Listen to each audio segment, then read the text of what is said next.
Okay, now we are going to discuss the last topic of graphs. इसमें हम लोग एक डिजिक्स्ट्रा एल्गोरिदम करने वाले हैं which is to find the shortest path between the two nodes.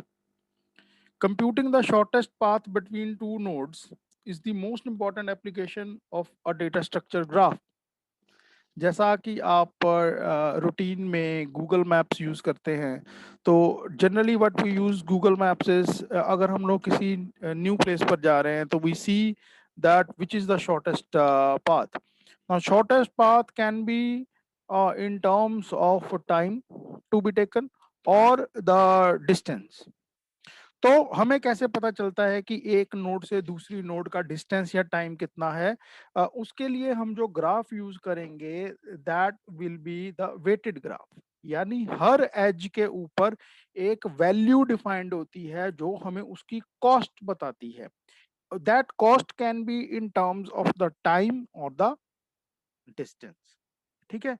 तो finding the shortest path और root, what is the objective of the same is to minimize the cost. So we are going to select the shortest path in terms of the cost. Now cost can be in terms of the time taken, किसी के लिए time important है या किसी के लिए number of kilometers to be traveled is more important. So what we are going to use is we are going to use the Dijkstra algorithm to find the shortest path for a given weighted graph. Dijkstra algorithm is a greedy algorithm. हमारे पास बहुत अलग अलग categories की algorithms होती हैं. इसमें से एक कैटेगरी की एल्गोरिदम होती है greedy algorithm. What is an greedy algorithm? In a greedy algorithm we go towards the solution and the first solution we get is the final solution, which means that that solution may not be the best or may not be the most optimal solution, but because we got the solution we select as the first. So greedy algorithm is a set of algorithms जो हमें बहुत ही fast result देती है, solution देती है, लेकिन वो solution जरूरी नहीं है कि बेस्ट सॉल्यूशन हो. So the algorithm that we are using in this method is not the best in terms of optimal result, लेकिन इट इज वेरी गुड जब आपको फास्ट रिजल्ट चाहिए, आंसर चाहिए. तो how does this Dijkstra algorithm approach? ये हर step के ऊपर बेस्ट चॉइस, आगे बेस्ट चॉइस क्या होगी सिर्फ उसको ध्यान में रखते हुए आगे बढ़ती जाती है. तो हमारे पास अगर चार पाथ्स अवेलेबल है, इसमें से बेस्ट पाथ कौन सा होगा वहीं पर डिसीजन लेकर ये आगे की तरफ बढ़ जाती है. शॉर्टेस्ट जो एज होती है उसको कंसिडर करके आगे बढ़ जाती है. जब पूरा का पूरा पाथ बन जाता है फ्रॉम सोर्स टू डेस्टिनेशन, उसके बाद ये किसी चीज को कंसिडर नहीं करती है. अगर आपने ए से डी जाना है और हमें उसका पाथ मिल गया वंस शॉर्टेस्ट, तो उसके बाद ये किसी चीज को कंसिडर नहीं करती है. ठीक है. इसकी दो तरह की अप्रोच है. एक तो एल्गोरिदमिक अप्रोच जब हम लोग एल्गोरिदम लिखेंगे, और दूसरा सिंपल एक एग्जांपल के फॉर्म में अगर मुझे आपको एक्सप्लेन करना हो. तो अगर आप इस ग्राफ को ध्यान से देख रहे हैं तो यू कैन सी, अगर हमें F2D जाना है, अगर हमें F2D जाना है तो इसका अप्रोच क्या हो सकता है? हमें F से लेके D तक पाथ चाहिए. तो there are so many paths available. तो हमें जाना कहाँ है? F से लेकर D तक. तो नॉन एल्गोरिदम यानी आपको अगर समझाना हो सिंपल वे में तो वो क्या हो सकता है कि सबसे पहले उस एज को कंसिडर कीजिए जिसका वेट की वैल्यू सबसे कम है. तो सबसे कम वैल्यू किसकी है? ए से लेकर बी तक की. तो हम लोग सबसे पहले कंसिडर कर रहे हैं ए से लेकर बी को. हमने, आप देख सकते हैं हमने उसको एक डार्क एज के फॉर्म में हाईलाइट कर दिया है. उसके बाद नेक्स्ट स्मॉलेस्ट वेट कौन है? सी से लेकर डी तक. हमने उसको भी हाईलाइट कर दिया है. लेकिन अभी तक हमें एफ से लेकर डी तक जाने का पाथ नहीं मिला है, तो हम लोग कंटिन्यू करेंगे. तो थर्ड एज कौन सी है जो सबसे स्मॉलेस्ट है थ्री के बाद? That is F2E. तो आप देख सकते हैं हमने F2E भी हाईलाइट कर लिया है, लेकिन अभी तक हमें F2D जाने का पाथ नहीं मिला है।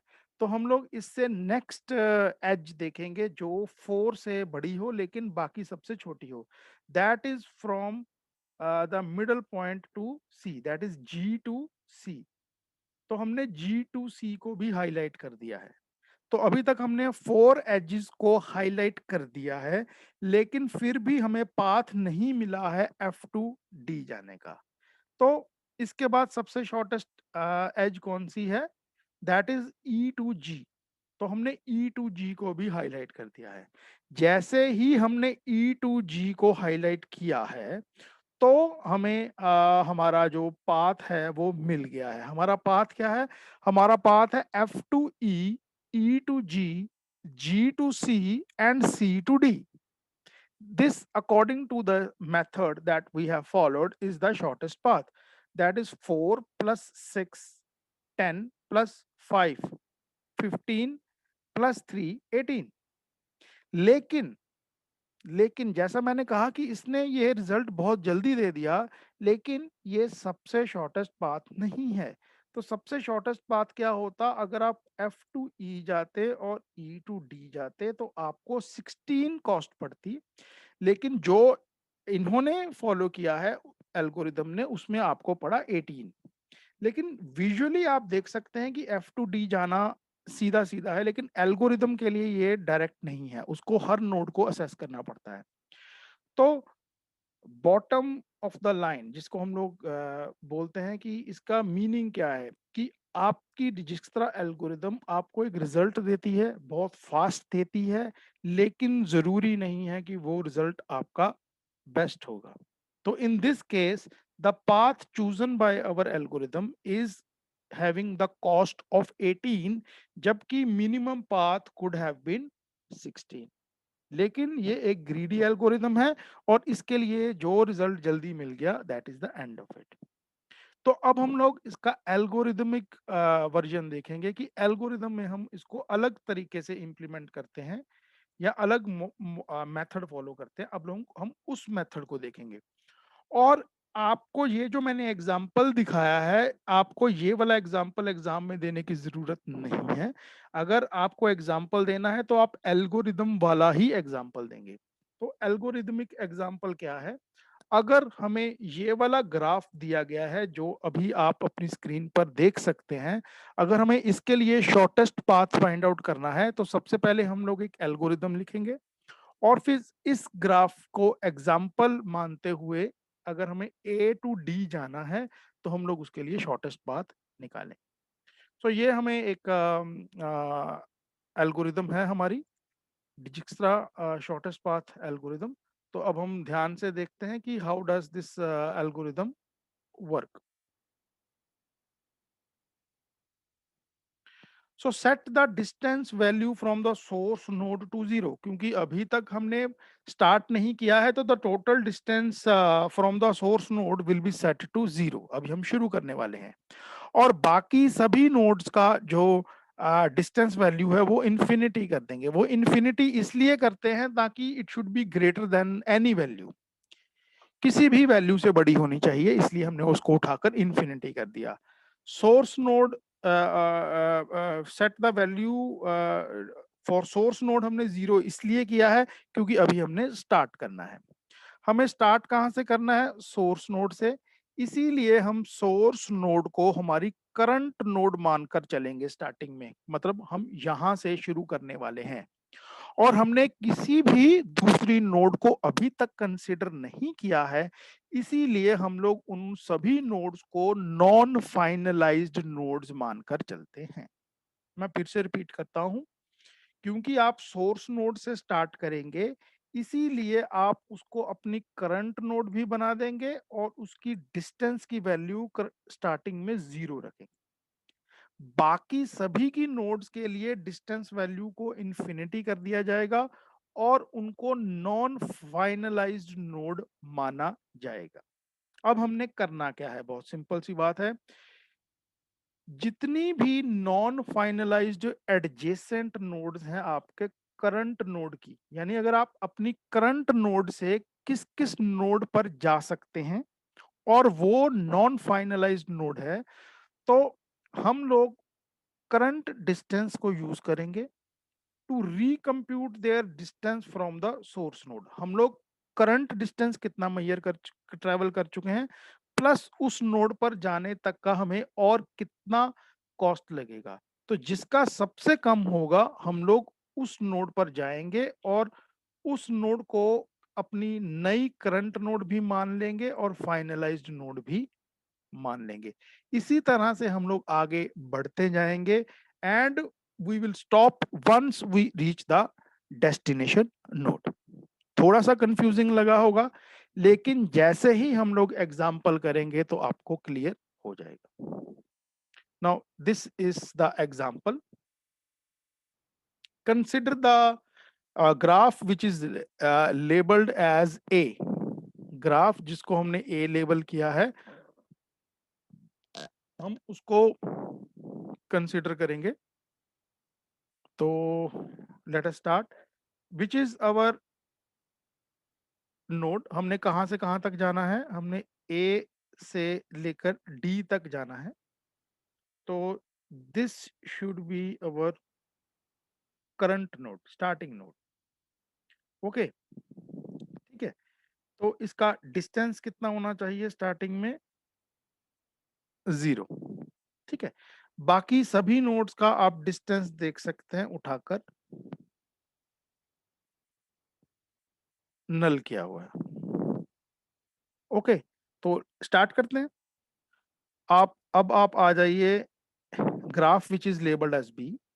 ए से हम लोग 3 नोड्स पर जा सकते हैं, एक ई पर जा सकते हैं, एक एफ पर जा सकते हैं और बी पर जा सकते हैं। Current distance is 0। Okay, it's colour has been changed to blue because हम लोग इसको फाइनल नोड मान रहे हैं। बाकी किसी भी नोड का अभी तक कलर जो है वो ब्लू नहीं किया है। अब इसमें से जो डिस्टेंस है यानी 14, 9 और 7, अगर इन तीनों को एक एक करके हम लोग 0 के साथ प्लस करते हैं तो सबसे कम वैल्यू किसकी आएगी, 0 प्लस 7 की। तो दैट मीन्स ए से हम अगर बी की तरफ जाते हैं, अगर हम लोग ए से बी की तरफ जाते हैं तो the shortest distance will be this. अगर हम ए से ई या ए से एफ जाते हैं तो the distance will be 14 and 9, लेकिन अगर हम ए से बी जाते हैं तो द डिस्टेंस विल बी 7। तो हम लोग इसके डिस्टेंस की वैल्यू 7 करती है और हम लोग आए कहां से हैं, ए से आए हैं, इसलिए यहां पर 7, ए लिख दिया है। तो हमारी अभी तक 2 नोड्स फाइनल हो चुकी हैं, A to B. So let's go towards the next figure. अब हम लोग नेक्स्ट फिगर की तरफ जाएंगे। इसको थोड़ा सा स्मॉल कर देते हैं। Now the image is even more clear. अब हम बी से आगे बढ़ना चाहते हैं, तो बी से आगे जाने के हमारे पास 3 जो हैं वो पाथ्स हैं। बी से आगे बढ़ने के हमारे 3 पाथ्स हैं। हम लोग बी से आगे जा सकते हैं, सी पर भी जा सकते हैं और एफ पर भी जा सकते हैं और ए से भी हम लोग यहाँ पर जा सकते हैं। तो आप ध्यान से अगर देखते हैं तो यहाँ पर देखिए कि what should be our next node. अगर मैं ये वाला पाथ लेता हूँ और फिर ये वाला पाथ लेता हूँ तो द टोटल डिस्टेंस जो है वो 8 प्लस 7 कितना हो जाएगा, 15, क्योंकि इसमें पिछला डिस्टेंस ऐड करना है। हमने ये जो पहला एग्जांपल देखा था उसमें नहीं था, लेकिन इसमें है। आप जब बी टू एफ जाएंगे तो पिछला डिस्टेंस जो है वो ऐड करेंगे। जैसे ही मैंने पिछला डिस्टेंस ऐड किया तो ए से लेकर बी, बी से लेकर F, A to B and F total बन गया 15। लेकिन अगर मैं ए से सीधा एफ जाता हूं तो दैट विल बी 9, और अगर मैं ए टू ई जाता हूं तो दैट विल बी 14। तो हमारे लिए ये जो बेस्ट पाथ है वो यही है कि मैं 9 टू ए जाता हूँ। यानी अगर मैं F तक जाता हूं तो यहाँ पर F तक पहुंचने के लिए जो मुझे 9 to A है वो शॉर्टेस्ट पड़ेगा। Is it clear? नेक्स्ट, अगर मैं F से E की तरफ जाता हूं तो ऑलरेडी 9 डिस्टेंस लगा हुआ है, ऑलरेडी 9 डिस्टेंस लगा है। इधर जाने से मुझे 9+2 लगेगा, यानी 11 लगेगा। लेकिन अगर मैं सीधा A to E जाता हूं तो मुझे 14 लगेगा। तो इसके लिए बेटर क्या है कि आप F से होकर आइए, यानी आप F से होकर आइए तो टोटल डिस्टेंस कितना लगेगा? 11। अगर ज्यादा कॉम्प्लिकेट लग रहा है, जो कि हम लोग फर्स्ट टाइम कर रहे हैं, तो for you people I can do it again. हमें करना क्या है, हमें ए से हर नोड का, जब तक हम लोग लास्ट नोड पर नहीं पहुंच जाते हैं, हम लोग डिस्टेंस कैलकुलेट करेंगे और जो सबसे शॉर्टेस्ट डिस्टेंस है हम लोग उसी को मानेंगे। अगर मैंने ए से मान लीजिए अगर बी जाना है, तो अगर लाइक आई सेड, अगर मैं ए से बी जाता हूं तो the shortest distance it will take me is 7, इसीलिए यहाँ पर 7 लिखा है। अगर मुझे ए से एफ जाना है तो आप ध्यान से देख सकते हैं, एक तो मैं ऐसे जा सकता हूँ 9, दूसरा है 7+8। तो मेरे लिए बेटर यही है कि मैं ये वाला पाथ लूं। तो इसीलिए यहाँ पर लिखा है 9A, यहाँ पर लिखा है 7A। अगर मुझे ई नोड पर जाना है, अगर मैं सीधा जाता हूं तो इट विल टेक 14, और अगर मैं यहां से होकर ऐसे जाता हूं तो इट विल टेक 11। इसीलिए मैं 9 के बाद यहां से होकर जाऊंगा तो दिस विल बिकम 11F। ठीक है ना? ये 14A, यानी अगर आप डायरेक्ट जाते हैं तो उससे कम है, तो इसीलिए इसको यहां पर फाइनल कर दिया है। नेक्स्ट इज कि अगर मुझे सी तक जाना है, तो पहले क्या है कि मैं ए से बी, फिर बी से सी जाता हूँ। ये मेरा फर्स्ट पाथ कंप्यूट हो गया, तो टोटल कॉस्ट कितनी है? 22। लेकिन बाद में मैंने रियलाइज किया कि अगर मैं ए से एफ और एफ से सी जाता हूं तो मुझे कितना लगेगा? 15। यानी मैं 15F को लॉक कर दूंगा। यानी अगर मैं एफ तक आता हूं तो मैं 15 को जो है वो लॉक कर दूंगा। उसके बाद आप ध्यान से देखिए, अगर मैं डी डी जाने के मेरे पास दो रास्ते हैं, या तो मैं इधर से चला जाऊं या तो मैं इधर से चला जाऊं। अगर मैं ये वाला पाथ लेता हूं तो 11+9 लगेगा, तो 20 आंसर आएगा। और लेकिन अगर मैं सी से होकर जाता हूं, अगर मैं सी से होकर जाता हूं तो मुझे 15+4 लगेगा, 15+4 लगेगा 19, यानी 19। So that will be my final answer. यानी ए से डी जाने के लिए the best that I have is 19। Okay, the cost will be 19। अब पाथ क्या बना, इसका पाथ क्या बना? तो अब हम कंप्यूट करेंगे हमारा पाथ। तो what is our final path? This is the smallest cost. लेकिन हम लोग डी पहुंचे कहां से? यहां लिखा है सी से पहुंचे। हम लोग सी पर कहां से पहुंचे? यहां पर लिखा है आप एफ से पहुंचे।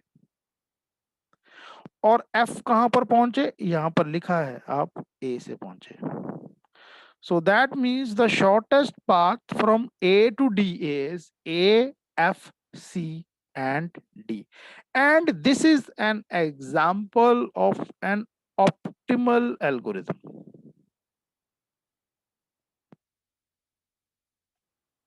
Is it clear? This is not a greedy form. This is a non-greedy kind of a form in which we are able to find the optimal algorithm.